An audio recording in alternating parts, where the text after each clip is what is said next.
नमस्कार, मैं डॉक्टर अंकुर बंसल। मैं लैप्रोस्कोपिक जनरल ट्रॉमा एवं लेजर सर्जन हूँ और मैं आगरा में लॉरिस कॉम्प्लेक्स नामनेट स्थित SR multi super speciality hospital में कार्यरत हूँ एज अ सर्जन। और मैं यहाँ 4 नंबर चैम्बर में बैठता हूँ। मैं दूरबीन द्वारा या लेप्रोस्कोपी द्वारा सारी जितनी सर्जरीज होती हैं, जैसे गॉल ब्लैडर, अपेंडिक्स, हर्निया, पित्त की थैली की पथरी और गुर्दे की पथरी, इन सब का ऑपरेशन करता हूँ। आज का जो हमारा विषय है बात करने का, वो इस बात पे है कि दूरबीन से या अंग्रेजी भाषा में कहें लेप्रोस्कोपी से क्या फायदे होते हैं सर्जरी करने के, और इसमें क्या क्या सर्जरी हो सकती है। देखिए, पुराने जमाने में जैसे पहले होता था, हाथ से चीरे, बड़े बड़े चीरे लगते थे और चीरे से सर्जरी हुआ करती थी। अब छोटे छेद का जमाना आ गया है और अब दूरबीन या लेप्रोस्कोपी का जमाना आ गया है, या फिर लेजर का जमाना आ गया है। लेप्रोस्कोपी एक मशीन है जिससे पूरा पेट खोले बिना हम छोटे छोटे छेद से पूरा ऑपरेशन, 10 से 5 mm के छेद से पूरा ऑपरेशन हम कर सकते हैं। इससे कौन कौन से ऑपरेशन हो सकते हैं? इससे पित्त की थैली की पथरी, gall bladder stone, appendix, hernia, kidney stone, गुर्दे की पथरी और अंडाशय की गांठ, जैसे कि बच्चेदानी का ऑपरेशन, बच्चेदानी की गांठ का ऑपरेशन, ओवरी में सिस्ट हो गई है उसका ऑपरेशन, और एंडोमेट्रियोसिस हो उसका ऑपरेशन, चॉकलेट सिस्ट हो उसका ऑपरेशन। कभी कभार जैसे एक्सीडेंट के अंदर आंत फट जाती है तो आंत को रिपेयर करना, या लिवर के अंदर कोई मवाद है उसको निकालना, या पेट के अंदर कोई गांठ है उसका ऑपरेशन करना। इन सब चीज़ों का ऑपरेशन आजकल हम छोटे छेद, कृत्रिम छेद, या कई बार कैंसर के ऑपरेशन भी आजकल हम दूरबीन द्वारा कर सकते हैं, जिसमें पूरा पेट नहीं खोलना पड़ता, छोटे छोटे छेदों के कारण से ऑपरेशन हो जाता है। तो इन सब ऑपरेशन से फायदा क्या है? एक सबसे बड़ा फायदा ये है कि एक तो आपको इतना बड़ा छेद नहीं, इतने बड़ा चीरा नहीं लगता, छोटे से छेद से आपका ऑपरेशन हो जाता है।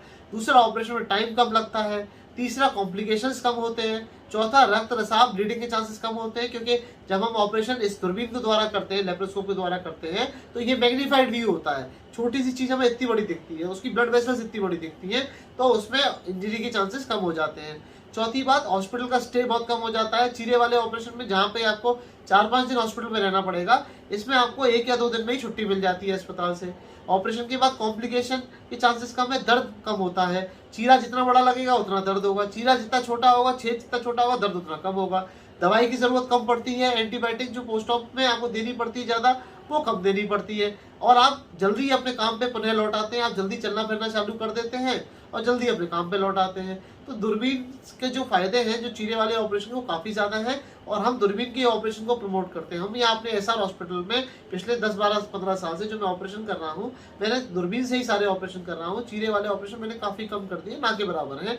जिसमें चीरे वाले ऑपरेशन उनमें करने पड़ते हैं जिसमें, जहाँ तक किसी को कार्डियक प्रॉब्लम है, बहुत ज़्यादा कार्डियक हार्ट की प्रॉब्लम है, जिसमें हम बेहोशी पूरी नहीं दे सकते या प्रॉपर बेहोशी नहीं दे सकते, उसमें हम हार्ट की प्रॉब्लम वालों में चीरा हमें लगा के ऑपरेशन करना पड़ता है। या कुछ पेशेंट जिनको सांस की बहुत ज़्यादा बीमारी है, जो सांस नहीं ले पाते हैं, जिनको बेहोशी के देने में दिक्कत है, उनका चीरे से ऑपरेशन करना पड़ता है। बाकी 80 से 90% लोगों में, जिसमें थोड़ा भी मरीज ठीक ठाक है और कोई दिक्कत नहीं है, तो हम दूरबीन से ऑपरेशन कर सकते हैं। 5 साल से बच्चे से लेकर 90 से 95 साल के आदमी तक का दूरबीन से ऑपरेशन हम सफल तरीके से कर चुके हैं।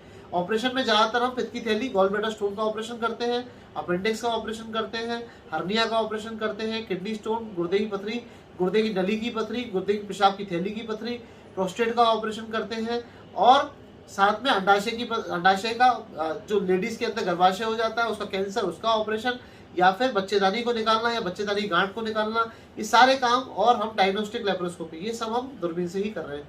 मैं आपसे यही अनुरोध करूंगा, अगर आपको ऐसी कोई परेशानी हो, अगर आपको ऐसा कुछ ऑपरेशन कराना, तो कोशिश करिए। बहुत सारी भ्रांति है लेप्रोस्कोपी के अंदर, के अंदर गैस रह जाती है पेट में और अंदर मशीन से इन्फेक्शन हो जाता है, ये सब भ्रांतियां हैं। मेरे पास कई मरीज आते हैं जो मुझसे ये कहते हैं कि साहब, दूरबीन वाले ऑपरेशन में तो खतरा होता है, उसमें कई बार पेट में गैस फूल जाती है, आगे जाके गैस बहुत बनती है और इन्फेक्शन के चांसेस ज़्यादा रहते हैं और दिक्कत होती है। ये सब भ्रांतियां हैं, ऐसा कुछ नहीं होता। जो लोग हमसे करा चुके हैं या जो लोग दूरबीन से कराते हैं, उन्हें मालूम है कितना सेफ प्रोसीजर है और कितना कारगर प्रोसीजर है, और ये ही कराना चाहिए। तो मेरा आप सबसे रिक्वेस्ट है कि आप कोई भी अगर इस टाइप का ऑपरेशन आपको कराना हो, तो कोशिश करें दूरबीन से ही कराएं, उसको ओपन टेक्निक से आप ना कराएं, जब तक कि कोई बहुत ज़्यादा उसमें ज़रूरत ना हो। तो नमस्कार, मैं यही कहूँगा कि आप सब चीज़ें स्वस्थ रहें, सफल रहें, और कोई दिक्कत हो तो अपने आप को डॉक्टर को ज़रूर दिखाएं। और अगर ऑपरेशन की बात आती है तो लेज़र या लेप्रोस्कोपी, जो लेटेस्ट टेक्निक है, उन्हीं से ऑपरेशन कराएं। धन्यवाद।